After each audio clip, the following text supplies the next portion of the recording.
আজ রান্না করব পনিরের তরকারি। তার জন্য পনিরটা কেটে নুন গরম জলে ভিজিয়ে রেখেছি, আলু কেটে নিয়েছি, আর আদা, শুকনো লঙ্কা আর ধনে জিরে এই পেস্ট করে রেখে দিয়েছি, আর একটা টমেটো। কড়াই তেল দিয়ে দিয়েছি, এবার পনিরটা ভেজে নেব। তেল গরম হয়ে গেছে, এবার একটা একটা করে পনির দেবো, ভেজে নেব।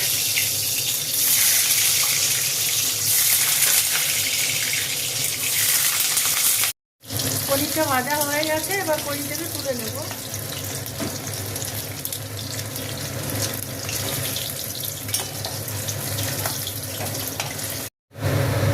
কড়াই তেজপাতা আর শুকনো লঙ্কা দিয়ে দিলাম ফোড়নে, আর দেবো গোটা জিরে।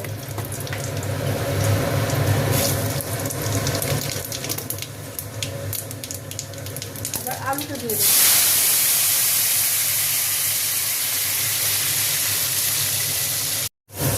আলুটা লাল লাল করে ভাজা হয়ে গেছে, এবার এই মশলাটা দিয়ে দেবো। এর মধ্যে আদা, জিরে, ধনে, টমেটো পেস্ট করে নিয়েছি, গুঁড়ো মশলার মধ্যে হলুদ গুঁড়ো, লবণ আর একটু মিষ্টি দিয়েছি, আর একটু গরম মশলা দিয়েছি। এবার এটাকে এর মধ্যে দিয়ে দেবো, দিয়ে ভালো করে কষাবো, তারপরে জল দেবো, গরম জল দেবো। কষানো হয়ে গেছে, এবার জল দিয়ে দেবো, গরম জল আর কি, পরিমাণ মতন গরম জল দেবো।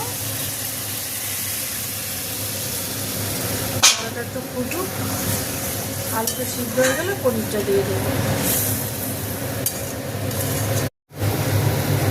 আলুটা দিয়ে ভালো করে জাল হয়ে গেছে ঝোলের, এবার পনিরটা দিয়ে দেবো। পনিরটা দিয়ে আবার একটু জাল হবে, তারপরে নামানোর আগে ঘি গরম মশলা দিয়ে নামিয়ে দেবো। জাল হোক, আবার ঢাকা দিয়ে রাখি।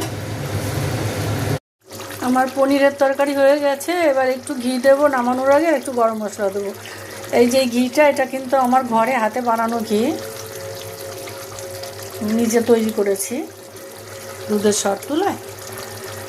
আর একটু গরম মশলা দেবো, এই যে আগে একটু দিয়েছি আর এখন অল্প একটু দিলাম, দিয়ে এবার একটু ঢাকা দিয়ে রাখবো, যাতে সমস্ত গন্ধটা বেশ পনিরের মধ্যে ঢুকে যায়।